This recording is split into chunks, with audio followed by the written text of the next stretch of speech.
Hello student, आपके अपने YouTube channel M के सर मैथ क्लासेज में फिर से स्वागत है। पिछले वीडियो में हमने द्विआधारी संक्रिया के प्रकार, मॉड्यूलो पद्धति, परिमित संक्रिया सारणी कैसे बनाई जाती है उसके बारे में हमने पढ़ा था। आज के इस वीडियो में हम द्विआधारी संक्रिया के प्रकार से रिलेटेड 3 एग्जाम्पल है बुक के 11, 12 और 13 वो सोल्व करेंगे। तो देखिए एग्जाम्पल नंबर 11 जो बोर्ड पे लिखा हुआ है कि एग्जाम्पल नंबर 11, वास्तविक संख्याओं के समुच्चय R में स्टार संक्रिया निम्न प्रकार परिभाषित है। यानी स्टार संक्रिया दे रखी है दो अवयवों के लिए कि A स्टार B बराबर A plus B minus AB, जो AB के सभी मान for all AB belongs to R के लिए तथा A का मान नॉट इक्वल टू 1 यानी A का मान 1 नहीं होना चाहिए इसके हिसाब से। ठीक है, और इसमें क्या क्या ज्ञात करना है, देखो स्टार की क्रम विनिमयता तथा साचर्यता की जांच करनी है, पहला इसी के अंदर क्वेश्चन। इसी का दूसरा, स्टार का तत्समक अवयव यदि विद्यमान हो तो ज्ञात करना है। तीसरा, स्टार के सापेक्ष आर के व्युत्क्रमणीय अवयव ज्ञात कीजिए। ये मैंने बताया था, व्युत्क्रमणीय अवयव ज्ञात करने का मतलब वहां पर प्रतिलोम ज्ञात करेंगे। ठीक है, और ये क्वेश्चन जो है बोर्ड के हिसाब से बोर्ड एग्जाम के अंदर 2 नंबर के क्वेश्चन आने का चांसेस होता है, जिनमें से इनमें से 2 पूछा जा सकता है, तत्समक अवयव और प्रतिलोम अवयव या क्रम विनिमय तत्समक अवयव ज्ञात करना। 2 नंबर का क्वेश्चन पूछा जा सकता है और वेरी इंपॉर्टेंट क्वेश्चन है ये, वेरी वेरी इंपॉर्टेंट क्वेश्चन है। तो समझो, सबसे पहले इसमें पहला है क्रम विनिमयता की जांच। किसकी जांच पढ़ेंगे? क्रम विनिमयता की जांच। तो क्रम विनिमय के लिए हमें 2 अवयव की आवश्यकता होती है। ठीक है ना, तो माना हमने 2 अवयव ले लिए A, B, और कहां से लेने हैं? वास्तविक संख्याओं के समुच्चय R में से, AB बिलोंग्स टू R। ठीक है, अब यहां पर संक्रिया करेंगे A स्टार B, जो हमें शुरुआत से ही दे रखी है, क्या है कि A plus B minus AB, यानी कि दोनों का योग माइनस दोनों का गुणा, यानी दोनों अवयवों का योग माइनस दोनों का गुणा। ये तो हो गई A स्टार B। अब चेक कर लेते हैं B star A। B star A, B star A क्या आएगी? देखो तो B स्टार A में देखो तो दोनों का योग B प्लस A और माइनस का B है। इसके अकॉर्डिंग देखें कि दो अवयवों का क्या था? दोनों का योग माइनस दोनों का गुणा। तो B और A लेंगे तो दोनों का योग माइनस दोनों का गुणा। अब बात करते हैं कि B प्लस A को लिख सकता हूं मैं A प्लस B। इसका रीजन योग क्रम विनिमय का पालन हो रहा है, और B गुणा A को A गुणा B लिख सकता हूं। इसका रीजन देखो, रीजन इसका ये हुआ, इसका कारण क्या हुआ कि A प्लस बी हम जानते हैं कि A प्लस बी बराबर B प्लस A। ठीक है ना, इसको लिख देंगे कि B प्लस A, कि A प्लस बी बराबर क्या होता है? B plus A। और इसका कारण क्या हुआ? योग क्रम विनिमय, कि हमेशा ध्यान रखना है जो योग होता है वो क्रम विनिमय का पालन करता है, इसलिए A प्लस बी की जगह हमने लिख दिया B प्लस A। इसी के साथ B गुणा A को A गुणा B लिख दिया, यानी कि A गुणा B बराबर B गुणा A। तो इसको क्या बोलेंगे? गुणन क्रम विनिमय। कोई भी दो संख्याओं का हमेशा योग क्रम विनिमय और गुणन क्रम विनिमय हमेशा विद्यमान रहता है, ध्यान रखना है। तो यहाँ पर B प्लस A को A प्लस B लिखा, कारण क्या था? योग क्रम विनिमय। कोई भी दो संख्याओं का योग क्रम विनिमय हमेशा होता है। 2 प्लस 3 को 3 प्लस 2 लिख दो तो बराबर ही बात है, या 2 गुणा 3 को 3 गुणा 2 लिख दो तो वो भी बराबर बात है। ठीक है, तो इनका रीजन क्या हुआ? B प्लस A को A प्लस B क्यों लिखा? योग क्रम विनिमय से। BA को AB क्यों लिखा? गुणन क्रम विनिमय के द्वारा। इसको कहते हैं समीकरण नंबर 2। अब 1 और 2 से देखो, दोनों समीकरण बराबर प्राप्त हो रही है, समान है। ठीक है ना, तो समीकरण नंबर 1 वे 2 से, ठीक है, 1 वे 2 से A स्टार B का मान ये रहा और B स्टार A का मान ये रहा। तो क्या प्राप्त हुआ कि A स्टार B बराबर B स्टार A, ये प्राप्त हो गया। ठीक है ना, for all AB belongs to R, अतः जो स्टार है वो क्रम विनिमय का पालन करती है। यानी स्टार क्या है? क्रम विनिमयता है। स्टार एक क्रम विनिमयता है।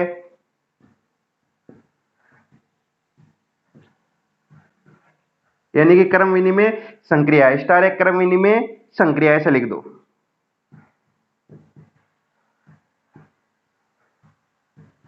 ये तो हुआ क्रम विनिमय की जांच। अब करते हैं साचर्यता की जांच। ठीक है, तो साचर्यता के लिए हमें 3 अवयव की आवश्यकता होगी।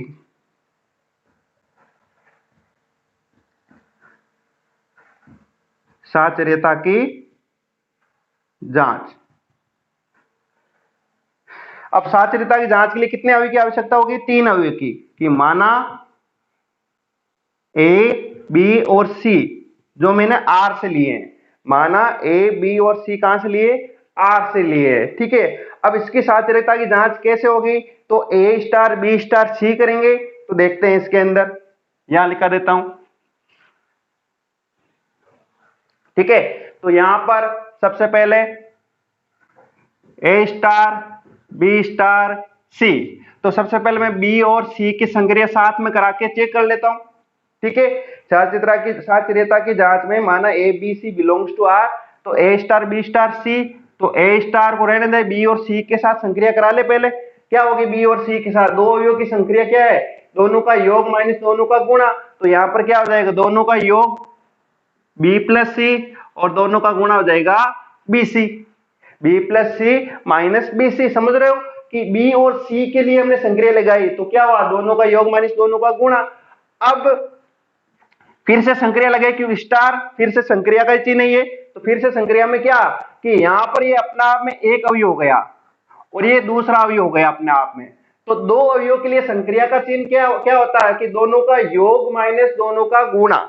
दोनों का योग माइनस दोनों का गुणा, तो ये अपना आप में एक अवयव है, अपना आप में पूरा एक अवयव हो गया। तो दोनों का योग यानी ये हो गया ए और इसका योग बी प्लस सी माइनस बी सी, ये तो गया योग। ठीक है, और दोनों का गुणा, तो ए गुणा हो जाएगा बी प्लस सी माइनस बी सी, ये हो गया दोनों का योग गुणा दोनों का गुणा। जैसे ये ए प्लस बी था तो ए की जगह ए था, लेकिन बी की जगह पूरा पद, माइनस ए की जगह ए रहा, बी की जगह पूरा पद आ गया। ठीक है, समझो इसमें। अब यहां देखो तो प्राप्त क्या हुआ? ए प्लस बी प्लस सी माइनस बी सी। अब इसको गुणा करेंगे ए को बी से, तो माइनस का ए बी माइनस का ए सी, माइनस माइनस क्या हो जाएगा? प्लस, और ये प्राप्त हो जाएगा ए बी और सी प्राप्त हो जाएगा। इसको क्या कह देंगे? समीकरण नंबर 1 कह देंगे, जो किसका मान था? ए स्टार बी स्टार सी का मान था। समीकरण 1 आ गई। अब हमें ए और बी को साथ करके देखना है, तो ए स्टार बी स्टार सी, ए और बी इन दोनों को साथ लेके करेंगे। ठीक है, पहले हमने बी और सी को साथ किया था, इस बार ए और बी को साथ लेके करेंगे। देखो तो ए और बी के बीच में तो संक्रिया दे ही रखी है कि a plus B minus A B star C. अब देखो यहां पर प्रथम अवयव, ये पूरा का पूरा अवयव प्रथम अवयव की तरह कार्य करेगा और ये दूसरे अवयव की तरह कार्य करेगा। और दो अवयव के लिए संक्रिया क्या है? दोनों का योग माइनस दोनों का गुणा। ठीक है, तो ये पूरे एक अपने आप में एक अवयव है, तो अपने आप में एक अवयव की जगह लिख देंगे A plus B minus A B plus का सी, और माइनस हो जाएगा A plus B minus A B और यहां पर हो जाएगा सी। ठीक है, अब देखते हैं तो ये क्या हो गया? ए प्लस बी प्लस सी, ए प्लस बी प्लस सी माइनस का ए बी हो गया। अब यहां से देखो सी से गुणा कराओ, सी से गुणा होगा ए से तो हो जाएगा माइनस का ए सी। ठीक है, सी से गुणा बी से करेंगे तो ये माइनस का चिन्ह आगे वाला है, तो माइनस का बी सी। सी से गुणा ए बी से करेंगे तो ए बी सी, लेकिन ये माइनस माइनस क्या हो जाएगा? प्लस का ए बी सी प्राप्त हो जाएगा। तो रिजल्ट क्या प्राप्त हुआ हमें? तो रिजल्ट प्राप्त हुआ है कि ए प्लस बी प्लस सी, ठीक है, माइनस का बी सी, इसको आगे लिख दो, माइनस का ए बी और माइनस का ए सी प्लस का ए बी सी, समीकरण नंबर 2। देखो बस कुछ नहीं किया, इनको अरेंजमेंट किया, बी सी को आगे लिखा, ए बी को इधर और इसको इधर। अब समीकरण 1 और 2 दोनों देखो, ये दोनों क्या हो रही है? बराबर हो रही है समीकरण नंबर 1 व 2 से। ठीक है ना, समीकरण नंबर 1 बराबर 2 है, तो यहां से लिखेंगे समीकरण नंबर 1 बराबर समीकरण नंबर 2, या समीकरण नंबर 1 व 2 से। समीकरण नंबर 1 व 2 से क्या पता चल रहा है कि ये वाले समीकरण नंबर इसका मान इसके बराबर, इस वाले समीकरण का मान इसके बराबर, तो ये दोनों आपस में क्या हो गए? बराबर हो गए, क्योंकि इनके मान कैसे हैं? बराबर हैं। अतः यहां पर क्या हो जाएगा? ए स्टार बी स्टार सी, यानी बी और सी के साथ संक्रिया, फिर ए के साथ संक्रिया, फिर A star B star C. अतः ये किसके लिए लागू हो रहा है? For all A B C belongs to R. अतः स्टार एक साचर्य संक्रिया भी है, साचर्य संक्रिया भी है। स्टार कैसी हो गई? एक साचर्य संक्रिया भी हो गई। कारण क्या था? तीन अवयवों के लिए साचर्य संक्रिया लागू होती है। ए स्टार बी स्टार से पहले बीसी के साथ कराया, फिर ए बी के साथ कराया, तो पता चला समीकरण एक और दो दोनों बराबर है, जिस वजह से क्या हुआ? ये दोनों मान बराबर हो गए। हमने साचर्य संक्रिया के जो प्रकार पढ़े थे द्विआधारी संक्रिया के अंदर, उसके अंदर मैंने लिखाया था कि A star B star C B और सी के साथ, फिर ए के साथ, ए और बी के साथ, फिर सी के साथ यदि बराबर होता है तो वो साचर्य संक्रिया कहलाती है। और क्रम विनिमय में क्या लिखा है? ए स्टार बी बराबर बी स्टार ए होता है तो क्रम विनिमय कहलाती है। तो ये दोनों इसके क्रम विनिमय साचर्य प्राप्त हो गए। एक बार इसको अच्छे से समझ के लिख लो। इसी का दूसरा देखो, दूसरा आंसर कि स्टार का तस्मक अवयव ज्ञात करना यदि विद्यमान हो तो सीधी बात है, कैसे करेंगे? माना A belongs to R, A belongs to R, ठीक है ना। माना कोई अवयव ले लिया, ए बिलोंग्स टू आर के अंदर है, ठीक है। माना ए बिलोंग्स टू आर और ए इज नॉट इक्वल टू 1 है साथ ही साथ, ठीक है, शुरुआत से दे रखा है, ठीक है, जहां A is not equal to 1, ठीक है। माना ए बिलोंग्स टू आर जहां A is not equal to 1, तो स्टार संक्रिया का तत्समक अवयव, तो तत्समक अवयव ऐसे लिख दो स्टार संक्रिया का, तो स्टार संक्रिया का तत्समक अवयव ई, क्या माना हमने? ई, ठीक है, तत्समक अवयव ई जो किसके अंदर है? जो मान लो आर के अंदर है, बिलोंग्स टू आर में इस प्रकार विद्यमान या परिभाषित, इस प्रकार परिभाषित है कि, ऐसे परिभाषित भी लिख दो, विद्यमान भी लिख दो तो भी चलेगा, विद्यमान ही ठीक रहेगा। इस प्रकार विद्यमान है कि क्या हो जाएगा? है कि अब किसकी परिभाषा अनुसार? तत्समक की परिभाषा के अनुसार, तत्समक की परिभाषा अनुसार क्या जानते हैं? तत्समक की परिभाषा अनुसार कि ए स्टार ई बराबर ए, ए स्टार ई बराबर क्या होता है? ए होता है, ठीक है ना। ए स्टार ई बराबर ए, जहां for all A belongs to R where A is not equal to 1, ये दे रखा मैं, तो ए स्टार ई बराबर ए। अभी देखो ए और बी के लिए संक्रिया क्या? दोनों का योग, ए और बी यदि दो अवयव थे उनके लिए संक्रिया क्या थी? कि दोनों अवयवों का योग माइनस दोनों का गुणा, तो दोनों का योग क्या हो जाएगा? ए प्लस ई माइनस ए ई बराबर ए। तो इस ए से ये वाला ए कैंसिल आउट, इसमें देखो कॉमन क्या आ रहा है? ए कॉमन आ रहा है, तो 1 minus A is equal to 0, ठीक है। अब यहां पर देखा जाए तो e बराबर 0 या फिर 1 माइनस ए बराबर 0, लेकिन 1 माइनस ए तो 0 के बराबर नहीं हो सकता, क्योंकि ये 0 को, इसको 0 के बराबर होने के लिए एक का मान क्या होना चाहिए? 1 होना चाहिए, जबकि एक का मान 1 तो बराबर है ही नहीं। क्लियर है ना? यदि इसको 0 के बराबर करते हैं कि यहाँ पर जैसे मान लो जब समीकरण को सोल्व करते हैं तो x के दो मान आते हैं, इसको 0 या इसको 0, लेकिन ये वाला 0 क्यों नहीं हुआ? क्यों? इसको 0 होने के लिए a का मान कितना होना जरूरी है? 1 होना जरूरी है, जबकि हमारे पास शुरुआत से क्वेश्चन में क्या लिखा हुआ है? a is not equal to 1। यदि a is not equal to, तो इसका मान तो 0 नहीं हो सकता, ठीक है। इसका मतलब क्या हुआ? a is not equal to 1, देखो ये वाली कंडीशन भी लागू हो रही है, तो e बराबर कितना गया?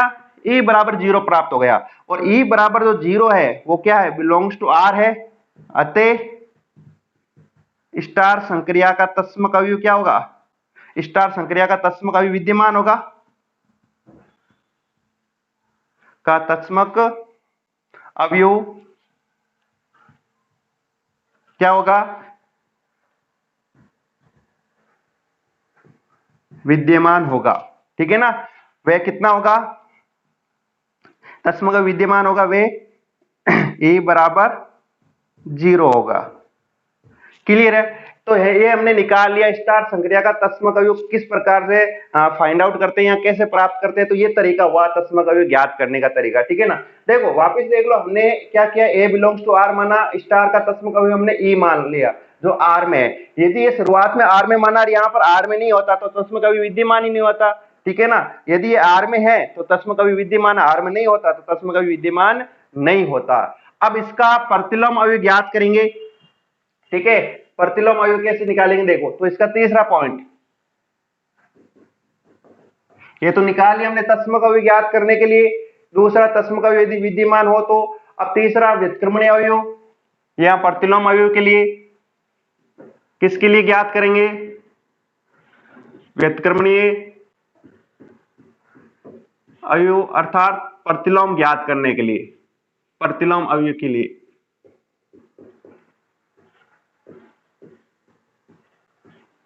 या फिर प्रतिलोम अवयव ज्ञात करना, ये देखेंगे इसके अंदर, ठीक है ना। तीसरे पॉइंट के अंदर व्युत्क्रमणीय अवयव ज्ञात करना या फिर प्रतिलोम अवयव ज्ञात करने के लिए देखेंगे, ठीक है ना। तो देखो कैसे कि माना, फिर से समझना ध्यान से, कि माना ए बिलोंग्स टू आर,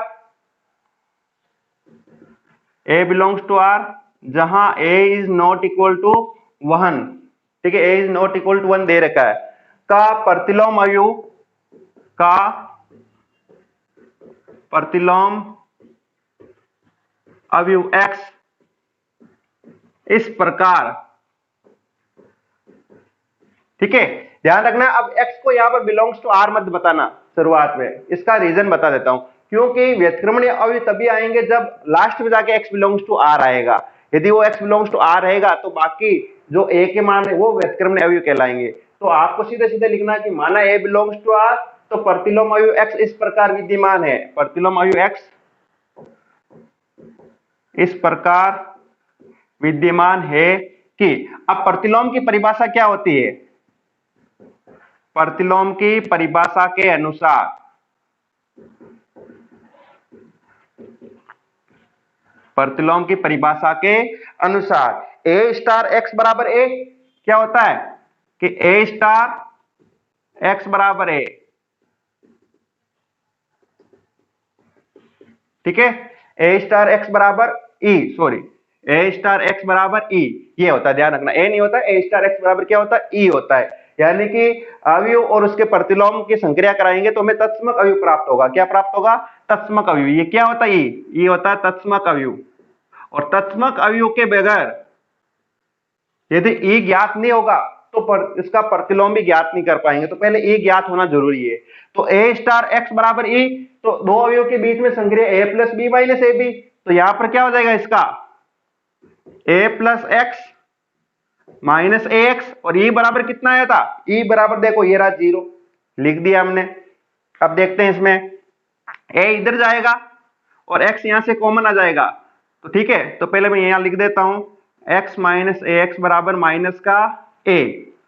अब यहां कॉमन क्या आ जाएगा x, 1 माइनस ए, ये हो गया माइनस a, तो माइनस a बटे हो जाएगा 1 माइनस a, ठीक है। तो ये हो गया माइनस a, इसमें से यदि मैं माइनस कॉमन लेता हूं तो हो जाएगा a माइनस 1, तो हमारे पास उत्तर आ गया x बटे a माइनस वन प्राप्त हो गया, ठीक है ना, a बटे a माइनस 1। अब यहां समझते हैं कि जो x का मान आया है वो r में है या नहीं है, क्लियर है। अब यहां पर x बराबर a बटे a माइनस 1, हमें क्या दे रखा है कि a is not equal to 1, ये शुरुआत में हमें दे रखा है। और a is not equal to 1 का मतलब यदि वहां पर 1 नहीं आएगा तो फिर ये अनंत नहीं होगा, x क्या नहीं होगा, अनंत नहीं होगा। जब x अनंत नहीं होगा, कोई ना कोई संख्या होगी, तो वो संख्या क्या कहलाएगी, वास्तविक संख्या। ध्यान रखना, वास्तविक संख्या में अनंत को इंक्लूड नहीं किया जाता, बाकी सभी संख्या इंक्लूड की जाती है काल्पनिक संख्या को छोड़ करके, ठीक है ना। तो ध्यान रखना है। तो यहाँ पर ये x बराबर a बटे a माइनस 1, तो यहाँ क्या था हमारे पास दिया हुआ, क्या है हमारे पास दिया है a is not equal to 1, अतः a बटे a माइनस 1 ये बिलोंग्स टू r होगा, कि दिया हुआ क्या a is not equal to 1, अतः a बटे a माइनस 1 बिलोंग्स टू r। ये बिलोंग्स टू r है तो x क्या हो गया, बिलोंग्स टू r हो गया, ठीक है ना, x बिलोंग्स टू r होगा। समझ लो एक बार फिर से कि a वास्तविक संख्या से लिया हुआ है और a-1 ये भी वास्तविक संख्या माइनस का 1, तो प्राप्त क्या होगा? वास्तविक संख्या, तो वास्तविक बटे वास्तविक, प्राप्त परिणाम भी वास्तविक होगा। तो x किस में प्राप्त होगा? वास्तविक संख्या में, बिलोंग्स टू r में प्राप्त हो गया। अतः जितने भी a के मान है, for all a belongs to r, लेकिन ठीक है, जहां a not equal to 1, for all a belongs to r, जहां a नॉट इक्वल टू 1 क्या कहलाएंगे? व्युत्क्रमणीय अवयव कहलाएंगे। कौन से अवयव कहलाएंगे? व्युत्क्रमणीय अवयव होंगे। ये हमने ज्ञात कर लिया। यदि एक क्वेश्चन में व्युत्क्रमणीय अवयव को पूछा तो हमने ये ज्ञात कर लिया। प्रतिलोम को पूछा तो ये इसका प्रतिलोम अवयव प्राप्त हो चुका है। ये तो हो गया प्रतिलोम, ठीक है, ये तो हो गया प्रतिलोम।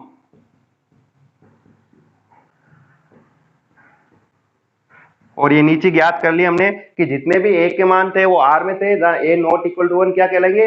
व्युत्क्रमणीय अवयव होंगे। तो एक बार इसको अच्छे से समझ करके लिख लीजिए। तो एग्जाम्पल नंबर 12 देखिए क्या है। यदि s कोई समुच्चय दे रखा है ab क्रमित युग्म के अंदर है और ab कहां से ले रखे? r से, और a का मान 0 नहीं होना चाहिए, ठीक है, तथा s में एक संक्रिया स्टार निम्न प्रकार परिभाषित है। क्या है? देखो, ab अपना आप में एक क्रमित युग्म हो गया, cd अपना आप में क्रमित युग्म, यानी ये एक अवयव की तरह कार्य कर रहा है, ये एक अवयव की तरह कार्य कर रहा है। तो ये अपना में एक अवयव, ये क्रमित युग्म अपना आप में क्या? एक अवयव की तरह कार्य कर रहा है, a, b। तो यहाँ पर दोनों अवयव के बारे में देखो, तो a, b, c, d, तो इसका रिजल्ट क्या आ रहा है? ac और कॉमा bc प्लस d, यानी क्या समझे? यदि मैं इसको क्रम से दे दूं, इसका क्रम दे दूं 1, इसको क्रम दे दूं 2, इसको दे दूं 3, इसको दे दूं 4, 1 2 3 4, ये मैंने इनको क्रम दे दिए। तो क्रम से रिजल्ट क्या आ रहा है कि 1 गुणा 3, क्या आ रहा है? 1 गुणा 3, पहला क्रम आ रहा है 1 गुणा 3। फिर दूसरा अवयव जो बन रहा है वो है, देखो, 2 गुणा 3 प्लस चौथा अवयव। देखो समझना इसको ध्यान से कि क्या है कि a, b और c, d, इसको 1 2 3 4 लिख के समझा देता हूं ताकि क्लियर हो जाए कि इसका परिणाम क्या आ रहा है? a और c, यानी पहला और तीसरे का गुणा, पहला और तीसरे का गुणा। फिर है bc प्लस d का मतलब दूसरा और तीसरे का गुणा प्लस चौथा अवयव, प्लस का चौथा अवयव। इस प्रकार से संक्रिया है। यदि इन अंकों के हिसाब से समझोगे तो ही समझ में आएगा आपको, ठीक है।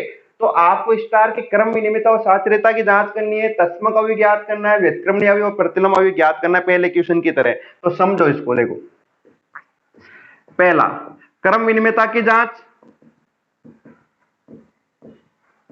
क्रम विनिमयता की जांच, ठीक है, इसी के अंदर 2 निकाल लें।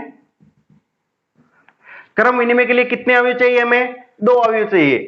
अभी यहां पर 2 अवयव क्या? देखो, क्रमित युग्म में अपना आप में एक अवयव, देखो ध्यान से देखना, ये 2 अवयव अपना आप में क्या? ये क्रमित युग्म हो गया एक, ये दूसरा क्रमित युग्म हो गया दूसरा, तो ये 2 अवयव 2 हो गए। देखो ab और ये cd, यानी कि यहाँ पर क्रमित युग्म ही आपको लेने हैं। क्या लेने हैं? क्रमित युग्म। तो ab ले लिया और cd ले लिया, और ये दोनों कहां से लिया मैंने? s से। देखो इस s के अंदर ab cd ऐसे क्रमित युग्म बनेंगे, ab फिर cd ef gh ij ऐसे क्रमित युग्म बनेंगे। तो हमने शुरुआत वाले 2 क्रमित युग्म ले लिए, ab और cd बिलोंग्स टू s ले लिया, और इनके बीच में संक्रिया लगा देता हूं, यानी ab स्टार cd। तो क्या संक्रिया होनी चाहिए? संक्रिया ये होनी चाहिए ac और bc प्लस d, अभी तो ये दे ही रखी है सीधी सीधी, ac bc प्लस d, समीकरण नंबर 1। ये हो गई समीकरण नंबर 1। अब यदि मैं इनको पलट के लिखूं, यानी कि b स्टार a की तरह, ये तो था a स्टार b की तरह, अब b स्टार a की तरह लिखूंगा तो क्या होगा? देखो समझना, ये था 1 2 3 4, क्रम वही रखना आपको, 1 2 3 4 1 2 3 4, मतलब यहां पर एक क्रम बताया मैंने। यहां पर इसको ये नहीं कि a को 1 ही माना, b को 2 ही माना, c को 3 माना, d को 4, ये क्रम चला रहा हूं इसके अंदर कि शुरुआत में 1 2 मानो, फिर इसको 3 4, तो ये इसका उत्तर ये आएगा। यदि इसको मैंने 1 2 और 3 और 4 मान लिया क्रम, ठीक है ना, 1 2 3 4, तो उत्तर क्या आना चाहिए था? 1 गुणा 3 यानी c गुणा a, यानी यहां पर हो जाएगा ca। फिर क्या उत्तर आना चाहिए था? 2 गुणा 3 प्लस 4, देखो तो 2 गुणा 3 यानी कि होना चाहिए यहाँ पर d गुणा a यानी DA। 2 गुणा 3 तो यहाँ पर देखो ये हो गया 1 गुणा 3 और यह होना चाहिए 2 गुणा 3, 2 और 3, 2 कौन है D और 3 कौन है A। फिर प्लस का क्या होना चाहिए 4, प्लस का क्या होना चाहिए 4, ये 4 की जगह कौन हो गया प्लस के 4 B आ गया। समझ रहे हो कि ये मैंने समझाने के लिए बताया, देखो ध्यान रखना ये सेम क्रम का पालन कर रहा है। अब ये हो गई समीकरण नंबर 2। 1 और 2 को करके देखो क्या ये सेम है क्या, ए सी और सी है तो चलो ठीक है, लेकिन ये अलग आ रहा है, यहाँ पर बी सी आ रहा है जबकि यहाँ डी आ रहा है, ये प्लस का डी है जबकि यहाँ पर प्लस का बी, ये दोनों अलग अलग है। देखो दोनों अलग अलग तो क्या समीकरण 1 और 2 बराबर होगी, नहीं होगी। तो समीकरण नंबर 1 व 2 से 1 व 2 से क्या हो गई, ये समीकरण बराबर ही नहीं है, यानी कि A B star C D is not equal to C D star A B. अतः स्टार क्या एक क्रम विनिमय संक्रिया नहीं है, स्टार एक क्रम विनिमय संक्रिया नहीं है, ठीक है, क्रम विनिमय संक्रिया नहीं है, ध्यान रखना। इसका तो उत्तर आया कि स्टार क्या है एक क्रम विनिमय संक्रिया नहीं है। अब इसके साचर्यता की जांच कर लेते हैं। देखो साचर्यता की जांच,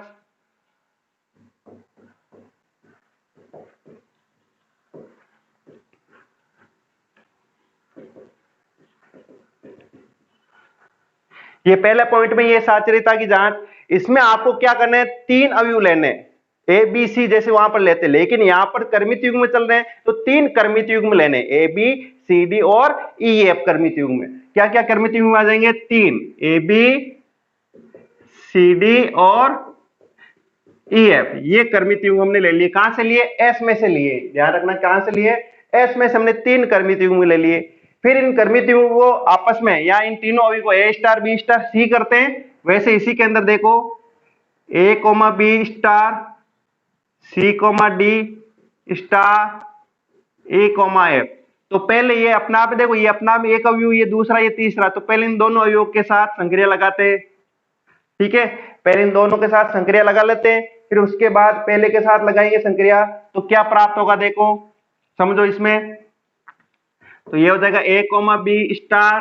अब यहां पर देखो आपको 1 2 3 4 मानना है, ये क्या हो जाएगा 1 2 3 और ये 4, ठीक है। तो रिजल्ट क्या आना चाहिए 1 3 कोमा 2 गुणा 3 प्लस के 4, तो रिजल्ट क्या आना चाहिए यहां पर 1 3 सी और ई, 1 गुणा 3 यानी सी ई, ये हो गया 1 गुणा 3, ठीक है। अब 2 गुणा 3 कॉमा 2 गुणा 3 यानी कि डीई, 2 गुणा 3 डीई प्लस चौथा पॉइंट कितना एफ, तो ये हो गया एफ। इस प्रकार से ये क्रम चल रहा है इसके अंदर, ठीक है ना, CE comma DE plus F, ये हो गया इसका। समझो एक बार फिर से 1 गुणा 3 2 गुणा 3 प्लस के 4, तो हमने क्या किया 1 गुणा 3 यानी सीई, फिर हो गया 2 गुणा 3 डी गुणा ई और प्लस के क्या हो जाएगा 4, 4 कौन है एफ, ये संक्रिया इसमें हो गई।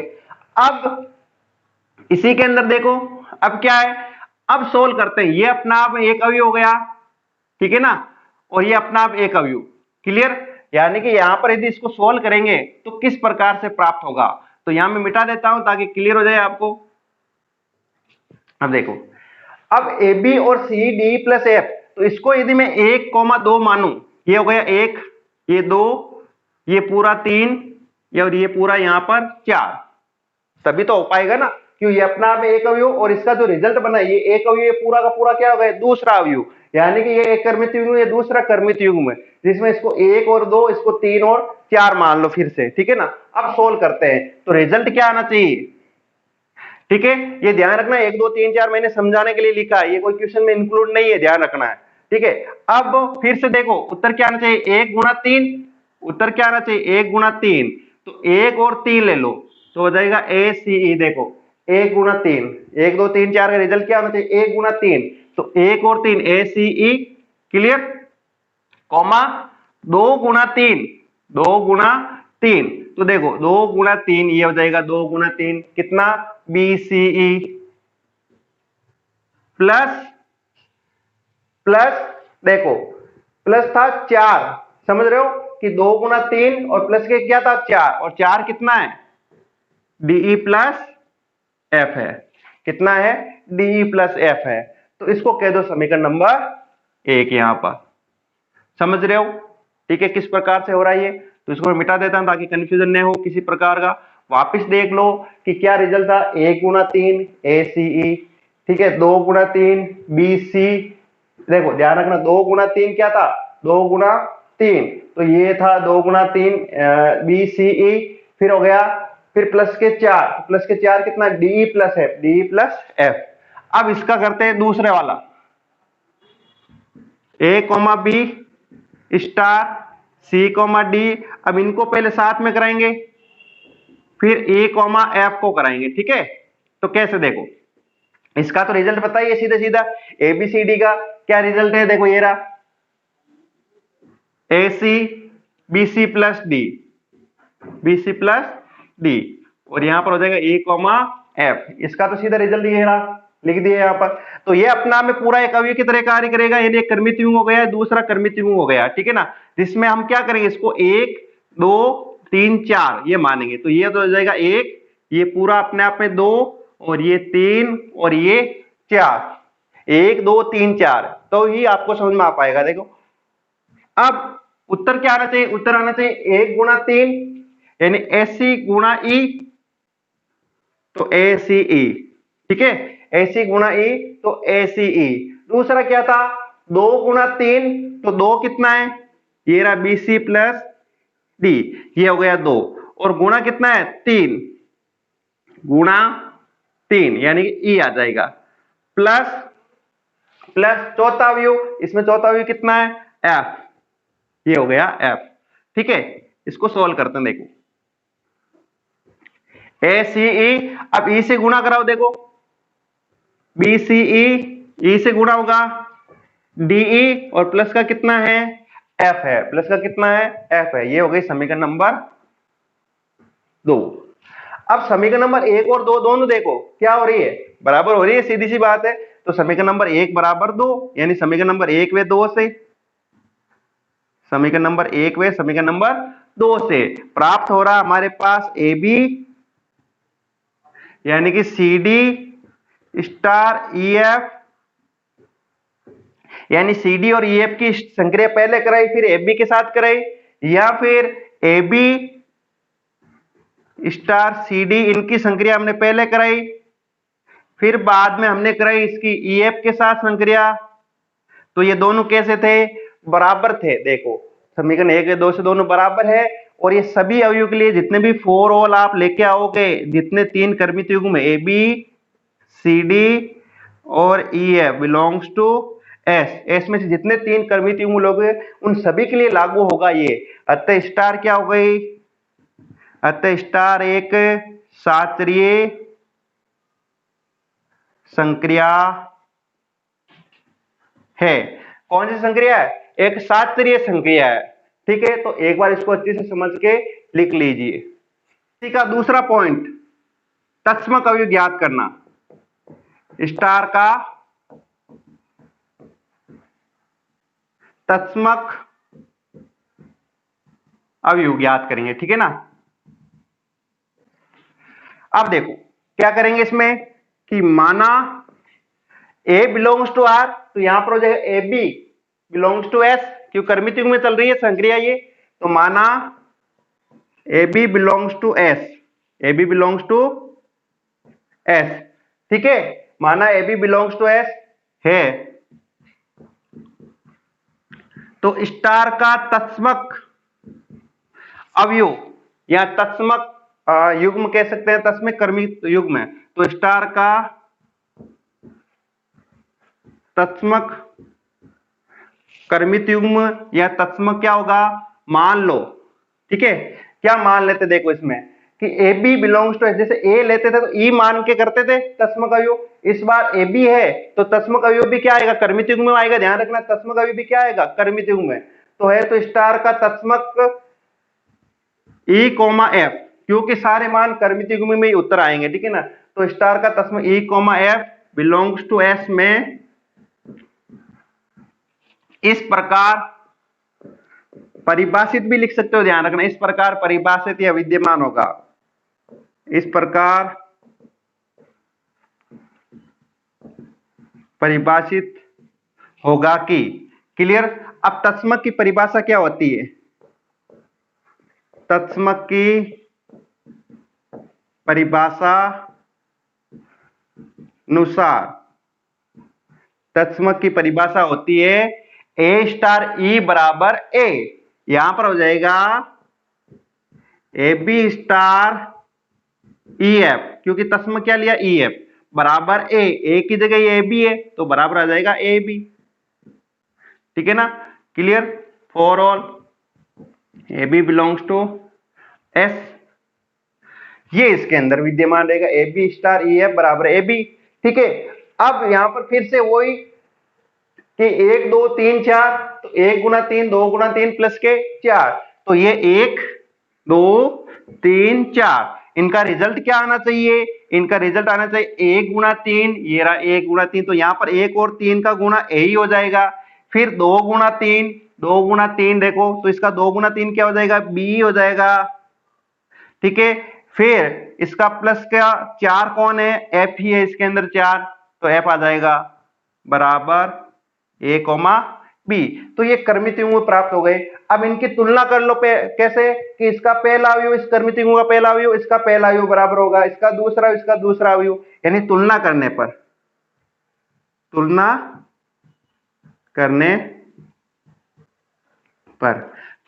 पर क्या होगा? देखो ए ई बराबर ए और दूसरा हो जाएगा बी प्लस एफ बराबर बी। तो सोल्व करते हैं इसको, ए से कैंसिल आउट, तो ई बराबर कितना गया? ई बराबर 1 आ गया। ई बराबर कितना गया? ई बराबर 1 आ गया। अब ई बराबर 1 यहां रख दो, तो बी कोष्टक 1 प्लस एफ बराबर बी। अब देखो बी और इधर भी बी, तो एफ कितना गया? एफ बराबर 0 आ गया, यानी ये वाला बी से ये वाला बी कैंसिल आउट हो जाएगा, तो एफ बराबर कितना गया? 0 प्राप्त हो गया, एफ का मान 0 प्राप्त हो गया। तो ई कॉमा एफ, ठीक है ना, तो देखते हैं इसमें, तो ई कॉमा एफ जिसको हमने तस्मक अवयव माना है वो कितना आया? 1,0, क्लियर, 1,0 प्राप्त हुआ है।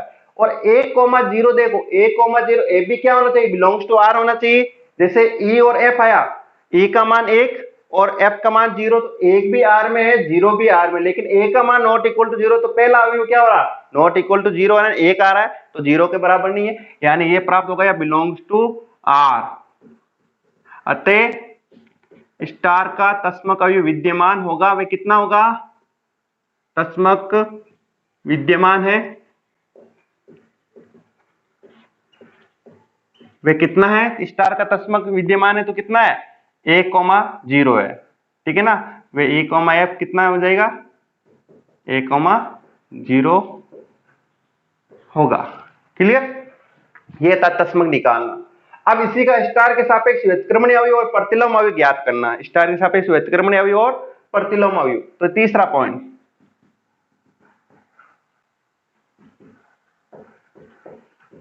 व्युत्क्रमणीय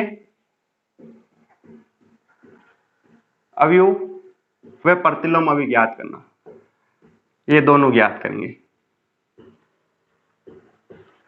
ये हो गया पॉइंट इसमें, जो तीसरा क्वेश्चन जो करेंगे, ठीक है। अब फिर से वही बात इसमें जो हमने पहले भी किया था, माना क्या करेंगे? A B belongs to R, माना A B belongs to R, R की जगह कितना? एस। यहां पर ध्यान रखना, देखो एक चीज कि 1,0 था, वो आर तो दे रखा A B belongs to R है, लेकिन 1,0 किस में आ गया था? एस में आ गया, इसको एस लिखेंगे, ध्यान रखना। वापस देख लेना एक बार कि 1,0 यानी एक तो आर में से, 0 भी जो बी है वो भी आर में से, लेकिन 1,0 जो बना क्या? एस, इसका मतलब 1,0 बिलोंग्स टू एस होना चाहिए, ध्यान रखना, इसको सही कर लेना। यहाँ आर की जगह क्या लिख लेना? बिलोंग्स टू एस लिख लेना, ठीक है। अब देखो वापस तीसरे पॉइंट पे आते हैं, व्युत्क्रमणीय अवयव या प्रतिलोम अवयव। A B belongs to S माना, ठीक है, तो इसका प्रतिलोम अवयव, इसका प्रतिलोम अवयव, ठीक है, तो इसका प्रतिलोम अवयव मान लो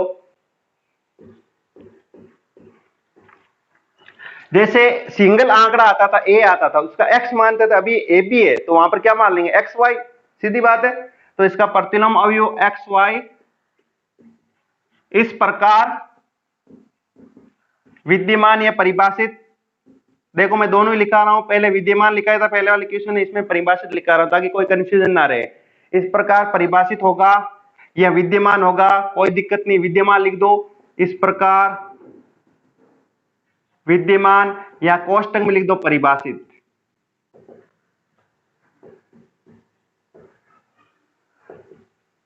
इस प्रकार विद्यमान या परिभाषित है कि